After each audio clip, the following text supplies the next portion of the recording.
श्री स्वामी समर्थ. जय जय स्वामी समर्थ. नमस्कार भक्तांनो, आपल्या सर्वांचे मनपूर्वक स्वागत आहे. आजचा हा व्हिडिओ प्रत्येक विठ्ठल भक्तासाठी, प्रत्येक श्रीहरी विष्णू भक्तासाठी आणि प्रत्येक त्या व्यक्तीसाठी अत्यंत महत्त्वाचा आहे जी आपल्या घरामध्ये सुख, शांती, समृद्धी आणि धनवैभवाची इच्छा ठेवते. यावर्षी 25 जुलै शनिवार या दिवशी आलेली देवशयनी आषाढी एकादशी अत्यंत शुभ मानली जात आहे. धर्मशास्त्रानुसार या दिवशी भगवान श्रीहरी विष्णू क्षीरसागरात योग निद्रेत जातात अशी धार्मिक मान्यता आहे आणि याच दिवसापासून चातुर्मासाची पवित्र सुरुवात होते. असे सांगितले जाते की या दिवशी श्रद्धेने केलेली पूजा, जप, दान आणि सेवा सामान्य दिवसांच्या तुलनेत अनेक पटीने अधिक पुण्यदायी ठरते. परंतु मित्रांनो, आज मी तुम्हाला केवळ एकादशीचे महत्त्व सांगणार नाही. या व्हिडिओमध्ये मी अशी काही माहिती सांगणार आहे जी अनेक लोकांना माहिती नसते. विशेष म्हणजे एक छोटासा उपाय असा आहे की जो श्रद्धेने केल्यास आपल्या जीवनातील अनेक अडचणी दूर होण्यासाठी आध्यात्मिक प्रेरणा मिळू शकते. हा उपाय कोणता आहे, तो नेमका कोणत्या वेळेत करायचा आणि त्यामागील धार्मिक महत्त्व काय आहे हे आपण पुढे सविस्तर जाणून घेणार आहोत. त्यामुळे हा व्हिडिओ शेवटपर्यंत नक्की पहा. आषाढी एकादशी म्हटली की आपल्या डोळ्यांसमोर सर्वप्रथम उभी राहते ती म्हणजे पंढरपूरची पवित्र वारी. लाखो वारकरी ज्ञानोबा तुकारामचा जयघोष करत, हातात टाळ मृदुंग घेऊन विठुरायाच्या दर्शनासाठी अनेक किलोमीटरचा पायी प्रवास करतात. या वारकऱ्यांच्या चेहऱ्यावरचा आनंद पाहिला की जाणवते खरी भक्ती ही संपत्तीपेक्षा मोठी असते. विठ्ठलाच्या नामस्मरणाने संपूर्ण पंढरपूर दुमदुमून जाते. राम कृष्ण हरी, विठ्ठल विठ्ठल, जय हरी विठ्ठल या नामघोषाने वातावरण भक्तिमय होते. असे मानले जाते की जो भक्त मनापासून विठ्ठलाचे नाम घेतो त्याच्या जीवनात हळूहळू सकारात्मक बदल घडू लागतात. आपल्या हिंदू धर्मामध्ये वर्षभरात 24 एकादशी येतात. प्रत्येक एकादशीचे वेगळे महत्त्व आहे, परंतु त्यामध्ये आषाढी आणि कार्तिकी एकादशीला विशेष स्थान दिले गेले आहे. कारण या दोन एकादशी केवळ उपवासाचे दिवस नाहीत, तर आत्मशुद्धी, मनशुद्धी आणि ईश्वराशी नाते दृढ करण्याची सुवर्ण संधी आहे. पद्मपुराण, स्कंदपुराण आणि इतर अनेक धर्मग्रंथांमध्ये एकादशीचे महत्त्व अत्यंत सुंदर रीतीने वर्णन केले आहे. असे सांगितले जाते की जो मनुष्य श्रद्धेने एकादशीचे पालन करतो त्याच्या जीवनातील अनेक पापांचे क्षालन होते आणि त्याच्या मनामध्ये सात्विक विचारांचा उदय होतो. म्हणूनच संतांनी नेहमी नामस्मरण, भजन आणि एकादशीचे पालन करण्यावर भर दिला आहे. देवशयनी एकादशीला हरिशयनी एकादशी किंवा महाएकादशी असेही म्हटले जाते. या दिवसापासून भगवान श्रीहरी विष्णू 4 महिन्यांसाठी योग निद्रेत जातात अशी धार्मिक मान्यता आहे. या 4 महिन्यांचा काळाला चातुर्मास म्हणतात. या काळात अनेक भक्त उपवास, जप, दान, वाचन, भजन आणि सात्विक जीवन जगण्याचा संकल्प करतात. असे म्हटले जाते की चातुर्मासात केलेली साधना मनाला स्थिर करते. आपल्यातील राग, द्वेष, मत्सर आणि अहंकार कमी करण्यासाठी हा काळ अत्यंत उपयुक्त मानला जातो. म्हणूनच अनेक संतांनी चातुर्मासात विशेष अनुष्ठाने केली आणि समाजाला धर्म, भक्ती आणि सदाचाराचा संदेश दिला. मित्रांनो, आजच्या धावपळीच्या जीवनात अनेक लोक मानसिक तणाव, आर्थिक अडचणी, कौटुंबिक समस्या आणि भविष्याची चिंता यामुळे त्रस्त आहेत. परंतु आपल्या धर्माने प्रत्येक कठीण प्रसंगी श्रद्धा, संयम आणि प्रार्थनेचा मार्ग दाखवला आहे. एकादशी हा त्यापैकीच एक पवित्र दिवस आहे. ज्या दिवशी आपण थोडा वेळ स्वतःसाठी आणि ईश्वरासाठी दिला तरी मनाला एक वेगळीच शांतता मिळते. धर्मशास्त्रानुसार या दिवशी शक्य तितके सात्विक राहावे. वाईट विचार, खोटे बोलणे, कोणाचाही अपमान करणे किंवा रागावणे टाळावे. कारण केवळ उपवास केल्याने पुण्य मिळत नाही, तर मन आणि वर्तन शुद्ध ठेवणेही तितकेच आवश्यक असते. अनेकांना वाटते की एकादशी म्हणजे फक्त अन्न न खाणे, पण खरा अर्थ त्यापेक्षा खूप मोठा आहे.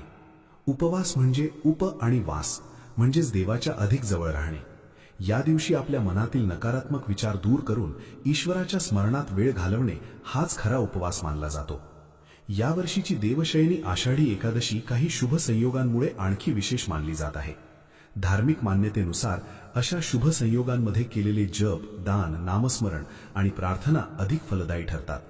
त्यामुळे ज्यांना वर्षभर वेळ मिळत नाही त्यांनी निदान या दिवशी काही वेळ भगवंताच्या चरणी अर्पण करावा. भगवान श्रीहरी विष्णूंना तुळस अतिशय प्रिय आहे. म्हणून या दिवशी तुळशीला जल अर्पण करणे, दिवा लावणे आणि तुळशीसमोर ओम नमो भगवते वासुदेवाय या मंत्राचा जप करणे अत्यंत शुभ मानले जाते. हा मंत्र केवळ एक मंत्र नसून भक्ताच्या मनाला स्थैर्य देणारा आणि श्रद्धेला बळ देणारा मंत्र आहे. तसेच या दिवशी शक्य असल्यास गरजू व्यक्तींना अन्नदान करावे. आपल्या क्षमतेनुसार वस्त्रदान, फळदान किंवा धान्यदान केले तरी त्याला धार्मिक महत्त्व दिले गेले आहे. दान करताना अहंकार नसावा. उजव्या हाताने दिलेले दान डाव्या हातालाही कळू नये अशी आपल्या संस्कृतीची शिकवण आहे. मित्रांनो, अनेक वेळा आपण खूप परिश्रम करतो पण अपेक्षित यश मिळत नाही. घरात पैसा टिकत नाही, व्यवसायात अडथळे येतात, नोकरीत प्रगती होत नाही किंवा सतत एखादी ना एखादी समस्या निर्माण होत राहते. अशा वेळी अनेक जण विविध उपाय शोधू लागतात. पण आपल्या धर्मग्रंथांमध्ये सर्वात मोठा उपाय सांगितला आहे तो म्हणजे श्रद्धा, सत्कर्म आणि भगवंताचे अखंड नामस्मरण. अर्थात कोणताही धार्मिक उपाय हा जादूचा शॉर्टकट नसतो. तो श्रद्धा, सकारात्मकता आणि सात्विक आचरणासोबत केला तर तो आपल्या जीवनात मानसिक बळ आणि आध्यात्मिक समाधान निर्माण करण्यास मदत करतो. म्हणून कोणताही उपाय करताना त्यामागे विश्वास, प्रामाणिकपणा आणि सद्वर्तन असणे अत्यंत आवश्यक आहे. याच देवशयनी आषाढी एकादशीच्या दिवशी केला जाणारा एक अत्यंत प्रसिद्ध पारंपरिक उपाय अनेक घरांमध्ये पिढ्यानपिढ्या केला जातो. या उपायामध्ये एक साधे 1 रुपयाचे नाणे वापरले जाते. पण हे नाणे कधी घ्यायचे, ते कसे पूजायचे, कोणता मंत्र म्हणायचा आणि दुसऱ्या दिवशी त्याचे काय करायचे हे अत्यंत महत्त्वाचे असते. अनेक जण इथे चूक करतात आणि त्यामुळे पूर्ण विधीचा हेतू समजून घेत नाहीत. म्हणून पुढे आपण या उपायाची प्रत्येक पायरी, त्यामागील धार्मिक अर्थ आणि त्यासोबत करायची विशेष पूजा अत्यंत सविस्तर जाणून घेणार आहोत. त्याचबरोबर देवशयनी एकादशीच्या दिवशी कोणत्या गोष्टी कराव्यात, कोणत्या टाळाव्यात आणि श्रीहरी विष्णू आणि विठ्ठल रुक्माईची कृपा प्राप्त करण्यासाठी कोणते नियम पाळणे आवश्यक आहे हे देखील आपण जाणून घेऊ. आता आपण देवशयनी आषाढी एकादशीच्या दिवशी सकाळपासून रात्रीपर्यंत कोणता पूजा विधी करायचा, कोणते नियम पाळायचे आणि कोणत्या गोष्टींची विशेष काळजी घ्यायची हे सविस्तर जाणून घेऊया. मित्रांनो, देवशयनी एकादशीचा दिवस हा केवळ उपवासाचा दिवस नाही, तर आपल्या जीवनात सात्विकतेचा स्वीकार करण्याचा दिवस आहे. त्यामुळे या दिवशी शक्य असेल तर ब्रह्ममुहूर्तात उठावे. सूर्योदयापूर्वी उठून सर्वप्रथम आपल्या कुलदेवताचे, श्री विठ्ठल रखुमाईचे आणि भगवान श्रीहरी विष्णूंचे मनोभावे स्मरण करावे. जाग आल्याबरोबर मोबाईल पाहण्याऐवजी 2 मिनिटे डोळे मिटून भगवंताचे नामस्मरण केले तरी दिवसाची सुरुवात सकारात्मक ऊर्जेने होते. त्यानंतर स्नान करण्यापूर्वी मनात एक छोटासा संकल्प करा. हे श्रीहरी, आजचा दिवस मी तुमच्या चरणी अर्पण करीत आहे. माझ्या हातून जे काही चांगले कर्म होईल ते तुमच्या कृपेनेच होऊ दे. असा साधा संकल्प देखील मनाला भक्तिभावाने भरून टाकतो. स्नानाच्या पाण्यात शक्य असल्यास थोडी हळद आणि गंगाजल मिसळा. गंगाजल उपलब्ध नसेल तर स्वच्छ पाण्यालाही श्रद्धेने गंगेचे स्वरूप मानून स्नान करू शकता. धर्मशास्त्रानुसार बाह्यशुद्धीबरोबर अंतःकरणाची शुद्धीही तितकीच महत्त्वाची असते. स्नान झाल्यानंतर स्वच्छ आणि शक्यतो पिवळ्या, पांढऱ्या किंवा भगव्या रंगाचे वस्त्र परिधान करावेत.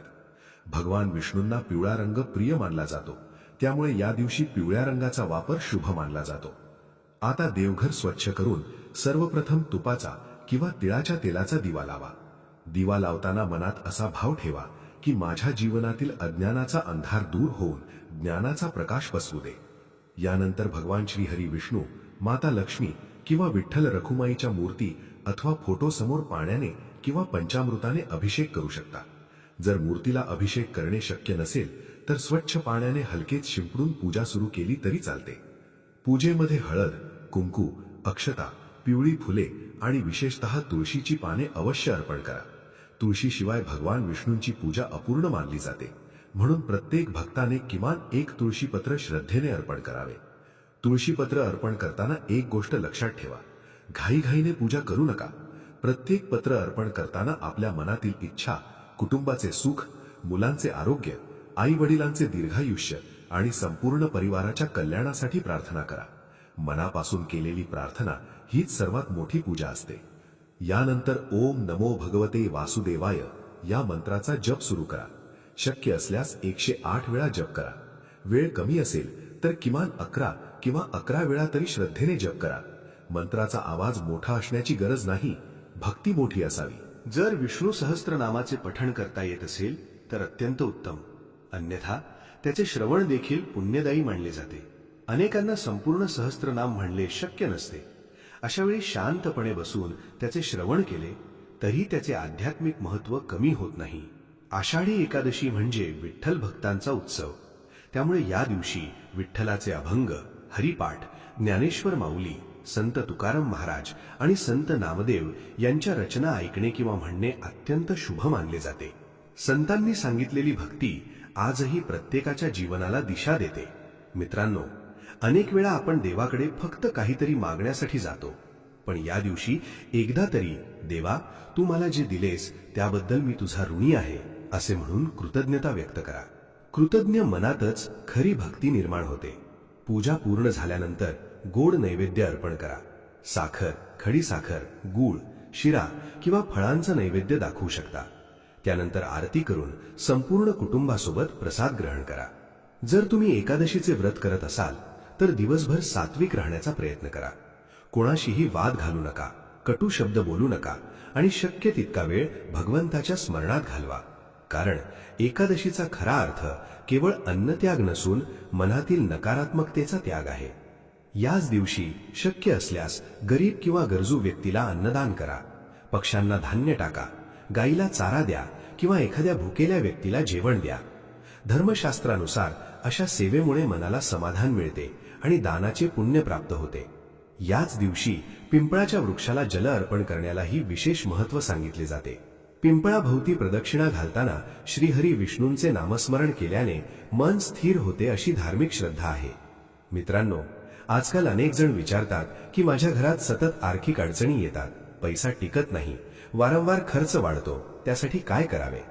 धर्मग्रंथांमध्ये अशावेळी प्रथम आपले आचरण सुधारण्यावर भर दिला आहे. प्रामाणिक परिश्रम, योग्य नियोजन आणि भगवंतावरील श्रद्धा यांची जोड असेल तर जीवनात सकारात्मक बदल घडू शकतात. याच कारणामुळे देवशयनी आषाढी एकादशीच्या दिवशी काही पारंपरिक उपाय देखील सांगितले गेले आहेत. मात्र ते श्रद्धेने आणि योग्य पद्धतीने करणे आवश्यक असते.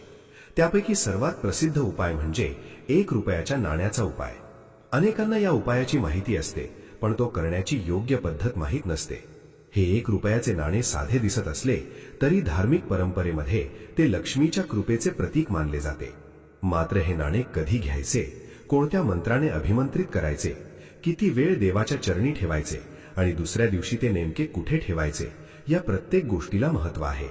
याशिवाय तुळशीच्या पानांचा एक विशेष उपाय, धनप्राप्तीसाठी केले जाणारे दान, व्यवसाय आणि नोकरीतील प्रगतीसाठी सांगितलेले पारंपरिक उपाय आणि या दिवशी चुकूनही करू नयेत अशा काही गोष्टी देखील पुढे आपण सविस्तर जाणून घेणार आहोत.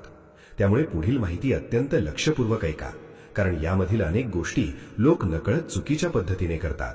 आता आपण जाणून घेणार आहोत देवशयनी आषाढी एकादशीच्या दिवशी केला जाणारा एक अतिशय प्रसिद्ध पारंपरिक उपाय. अनेक घरांमध्ये हा उपाय अनेक वर्षांपासून श्रद्धेने केला जातो. या उपायामध्ये कोणताही दिखाऊपणा नाही, मोठा खर्च नाही, पण सर्वात महत्त्वाची गोष्ट म्हणजे तो पूर्ण श्रद्धा, विश्वास आणि सात्विक भावनेने करणे आवश्यक आहे. मित्रांनो, आपल्या हिंदू संस्कृतीमध्ये धनाला केवळ पैसा म्हणून पाहिले जात नाही. धन हे माता लक्ष्मीचे स्वरूप मानले जाते. म्हणूनच पैशाचा आदर करणे, त्याचा योग्य उपयोग करणे आणि त्याचा अपमान न करणे हे आपल्या संस्कृतीने शिकवले आहे. याच भावनेतून देवशयनी आषाढी एकादशीच्या दिवशी 1 रुपयाच्या नाण्याचा पारंपरिक उपाय सांगितला जातो. हा उपाय करण्यासाठी सर्वप्रथम एक स्वच्छ 1 रुपयाचे नाणे घ्यावे. नाणे नवीन असेल तर उत्तम, परंतु घरातील स्वच्छ आणि वापरणे योग्य नाणेही चालेल. ते स्वच्छ पाण्याने धुवून पुसून घ्या. आता हे नाणे एका स्वच्छ ताटामध्ये ठेवा आणि ते भगवान श्री हरी विष्णू किंवा श्री विठ्ठल रखुमाई यांच्या समोर ठेवा. त्यानंतर दोन्ही हात जोडून शांतपणे डोळे मिटा आणि आपल्या मनातील सर्व चिंता, दुःख आणि इच्छा भगवंताच्या चरणी अर्पण करा. आता ओम नमो भगवते वासुदेवाय या मंत्राचा 108 वेळा जप करा. शक्य असल्यास विष्णू सहस्त्रनामाचे पठण किंवा श्रवण करा. जप करताना हे नाणे आपल्या उजव्या हातात धरू शकता किंवा देवाच्या चरणी ठेवू शकता. मंत्र जप पूर्ण झाल्यानंतर भगवान विष्णूंना एक तुळशीपत्र अर्पण करा आणि त्याचप्रमाणे ते तुळशीपत्र त्या नाण्यावरही ठेवा. त्या क्षणी आपल्या मनातील इच्छा पुन्हा एकदा भगवंताला सांगा. मात्र लक्षात ठेवा, इच्छा व्यक्त करताना कोणाच्याही वाईटाची कामना करू नका. नेहमी आपल्या कुटुंबाचे कल्याण, आरोग्य, समाधान आणि योग्य मार्गाने मिळणारी समृद्धी यासाठीच प्रार्थना करा. यानंतर हे नाणे संपूर्ण दिवस आणि संपूर्ण रात्र देवाच्या चरणी तसेच ठेवून द्या. या काळात शक्य तितके नामस्मरण करत राहा. घरामध्ये भक्तिमय वातावरण ठेवा. विठ्ठलाचे अभंग, हरिपाठ किंवा विष्णू मंत्र ऐकत राहिलात तर मन अधिक शांत होते. दुसऱ्या दिवशी म्हणजे द्वादशीला स्नान करून देवपूजा झाल्यानंतर ते नाणे उचलावे. आता एक स्वच्छ लाल किंवा पिवळ्या रंगाचा कापडाचा छोटा तुकडा घ्यावा. त्यामध्ये हे नाणे ठेवून छोटी पोटली तयार करावी. ही पोटली तुम्ही तुमच्या तिजोरीत, कपाटात, धन ठेवण्याच्या जागी किंवा पाकिटात ठेवू शकता. जर तुम्ही व्यापारी असाल तर दुकानातील गल्ल्यात किंवा कार्यालयातील धन ठेवण्याच्या ठिकाणीही ती ठेवू शकता. धार्मिक परंपरेनुसार अशा प्रकारे पूजित केलेले हे नाणे हे माता लक्ष्मीच्या कृपेचे स्मरण करून देते. अर्थात हे लक्षात ठेवणे आवश्यक आहे की केवळ हा उपाय केल्याने धन आपोआप प्राप्त होते अशी कोणतीही खात्री धर्मग्रंथ देत नाहीत. परंतु श्रद्धा, प्रामाणिक परिश्रम, योग्य निर्णय आणि भगवंतावरील विश्वास यांच्यासोबत असे पारंपरिक उपाय अनेकांना मानसिक बळ आणि सकारात्मकता देतात. आता दुसरा एक सुंदर आणि अतिशय पवित्र उपाय पाहूया. हा उपाय तुळशीच्या पानांचा आहे. तुळस ही भगवान विष्णूंना अत्यंत प्रिय मानली जाते. म्हणून देवशयनी एकादशीच्या दिवशी 5, 7, 9 किंवा 11 अशा विषम संख्येमध्ये तुळशीची पानं घ्यावीत. या पानांची छोटी माळ तयार करावी. जर माळ तयार करणे शक्य नसेल तर ती पाने स्वच्छ दोऱ्यात ओवूनही अर्पण करू शकता. ही माळ भगवान श्रीहरी विष्णू किंवा श्री विठ्ठल यांच्या गळ्यात अर्पण करावी. अर्पण करताना आपल्या घरामध्ये सुख, शांती आणि प्रेम कायम राहावे अशी मनोभावे प्रार्थना करावी. संपूर्ण दिवस आणि रात्र ही माळ देवाच्या गळ्यात राहू द्या. दुसऱ्या दिवशी सकाळी पूजा झाल्यानंतर ती माळ काढून आपल्या घराच्या मुख्य प्रवेशद्वारावर बांधा. अनेक कुटुंबांमध्ये ही परंपरा आजही श्रद्धेने पाळली जाते. तुळस पवित्रतेचे, सात्विकतेचे आणि भगवान विष्णूंच्या कृपेचे प्रतीक मानली जाते. मित्रांनो, देवशयनी एकादशीच्या दिवशी दानालाही विशेष महत्त्व दिले जाते. पण दान हे आपल्या क्षमतेनुसारच करावे. कर्ज काढून किंवा दिखावा करण्यासाठी दान करू नये. या दिवशी हरभऱ्याची डाळ, गूळ, पिवळी फळे, धान्य, वस्त्र किंवा गरजूंना अन्नदान करणे शुभ मानले जाते. गाईला चारा देणे, पक्ष्यांना धान्य टाकणे आणि तहानलेल्या व्यक्तीला पाणी देणे ही सुद्धा मोठी सेवा मानली गेली आहे. अनेकांना नोकरीत अडथळे येतात, व्यवसायात नुकसान होते किंवा सतत प्रयत्न करूनही यश मिळत नाही. अशा वेळी निराश होण्याऐवजी आपल्या कामात सातत्य ठेवणे आणि भगवंतावर विश्वास ठेवणे आवश्यक आहे. देवशयनी एकादशीचा दिवस आपल्याला हाच संदेश देतो की योग्य कर्म करत राहा आणि परिणामाची चिंता भगवानावर सोडा. याचबरोबर या दिवशी काही गोष्टी टाळणेही तितकेच आवश्यक आहे. शक्यतो कोणाशी वाद घालू नका, खोटे बोलू नका, कोणाचाही अपमान करू नका, व्यसनांपासून दूर राहा. घरामध्ये नकारात्मक वातावरण निर्माण होईल असे वर्तन टाळा. तसेच अन्नाचा अपमान करू नका, पाण्याचा अपव्यय करू नका. घरातील ज्येष्ठ व्यक्तींचा आदर करा. त्यांच्या आशीर्वादापेक्षा मोठी संपत्ती दुसरी कोणतीही नाही. मित्रांनो, अनेक वेळा आपण मोठमोठे उपाय शोधत असतो, पण आपल्या संतांनी आपल्याला अतिशय सोपा मार्ग सांगितला आहे. तो म्हणजे नामस्मरण. रामकृष्ण हरी, विठ्ठल विठ्ठल, ओम नमो भगवते वासुदेवाय किंवा आपल्या आराध्य देवतेचे कोणतेही नाम मनापासून घेतले तरी मनातील अस्थिरता कमी होऊ लागते. आता पुढील भागामध्ये आपण जाणून घेणार आहोत की देवशयनी आषाढी एकादशीच्या दिवशी कोणत्या विशेष सेवा केल्यास आध्यात्मिकदृष्ट्या अधिक लाभ मिळू शकतो. द्वादशीच्या दिवशी पारणे कसे करावेत, चातुर्मासात कोणते नियम पाळावेत आणि शेवटी श्रीहरी विष्णूंची कृपा प्राप्त करण्यासाठी एक अत्यंत सुंदर आणि प्रभावी प्रार्थना देखील आपण एकत्र म्हणणार आहोत. मित्रांनो, आता आपण या पवित्र देवशयनी आषाढी एकादशीच्या शेवटच्या आणि अत्यंत महत्त्वाच्या भागाकडे आलो आहोत. आतापर्यंत आपण या दिवसाचे धार्मिक महत्त्व, पूजाविधी, पारंपरिक उपाय आणि दानधर्म याविषयी सविस्तर माहिती जाणून घेतली. आता जाणून घेऊया द्वादशीच्या दिवशी पारणे कसे करावे, चातुर्मासात कोणते नियम पाळावेत आणि या संपूर्ण व्रताचा खरा आध्यात्मिक संदेश काय आहे. धर्मशास्त्रानुसार ज्यांनी एकादशीचे व्रत केले आहे त्यांनी द्वादशीच्या दिवशी योग्य वेळी पारणे करणे आवश्यक मानले जाते. पारणे म्हणजे व्रताची विधीपूर्वक समाप्ती. पारणे करण्यापूर्वी स्नान करून देवपूजा करावी, श्रीहरी विष्णूंना नैवेद्य अर्पण करावा आणि त्यानंतर शक्य असल्यास एखाद्या गरजू व्यक्तीला, ब्राह्मणाला किंवा गायीला अन्नदान करावे. त्यानंतरच स्वतः अन्न ग्रहण करावे. यामुळे व्रत पूर्ण झाल्याचे धार्मिक समाधान लाभते. देवशयनी एकादशीपासून चातुर्मासाची सुरुवात होते. हा काळ केवळ धार्मिक विधी करण्याचा नसून स्वतःमध्ये चांगले बदल घडवून आणण्याचा असतो.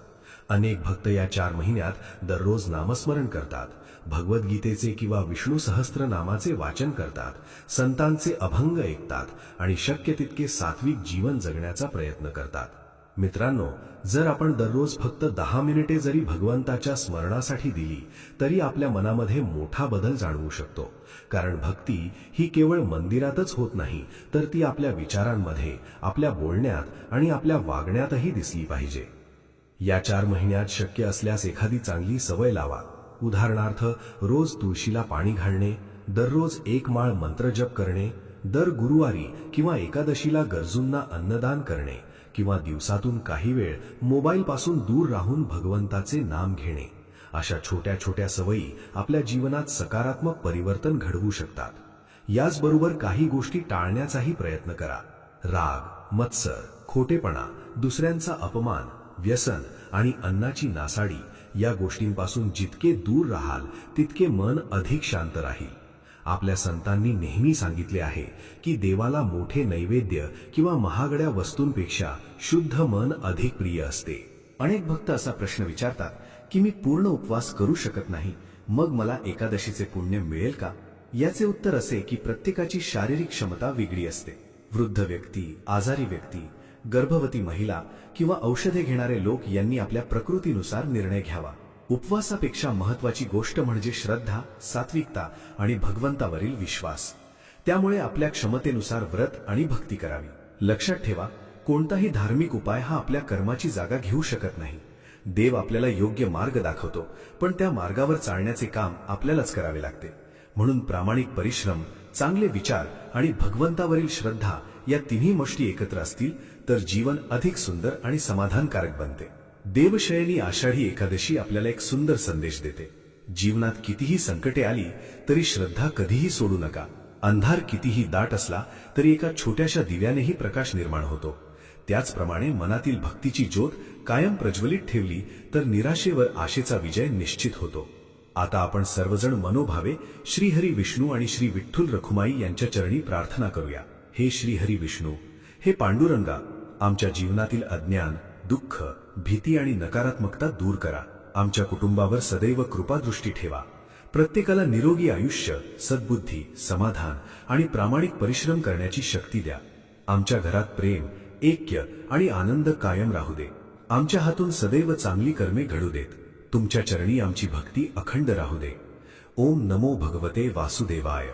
मित्रांनो, जर तुम्हाला आजची ही माहिती आवडली असेल आणि उपयुक्त वाटली असेल तर हा व्हिडिओ नक्की लाईक करा आणि जास्तीत जास्त विठ्ठल भक्तांपर्यंत शेअर करा, जेणेकरून त्यांनाही या पवित्र दिवसाचे महत्त्व समजेल. तसेच कमेंटमध्ये श्रद्धेने श्री विठ्ठल रखुमाई महाराज की जय किंवा ओम नमो भगवते वासुदेवाय असे अवश्य लिहा. तुमची भक्ती आणि भावना हीच या व्हिडिओची खरी प्रेरणा आहे. शेवटी श्री हरी विष्णू, विठ्ठल रखुमाई, माता लक्ष्मी आणि सद्गुरूंची कृपा तुमच्यावर आणि तुमच्या संपूर्ण परिवारावर सदैव राहो, हीच मनपूर्वक प्रार्थना. श्री स्वामी समर्थ. जय जय स्वामी समर्थ. रामकृष्ण हरी. विठ्ठल विठ्ठल. जय हरी विठ्ठल.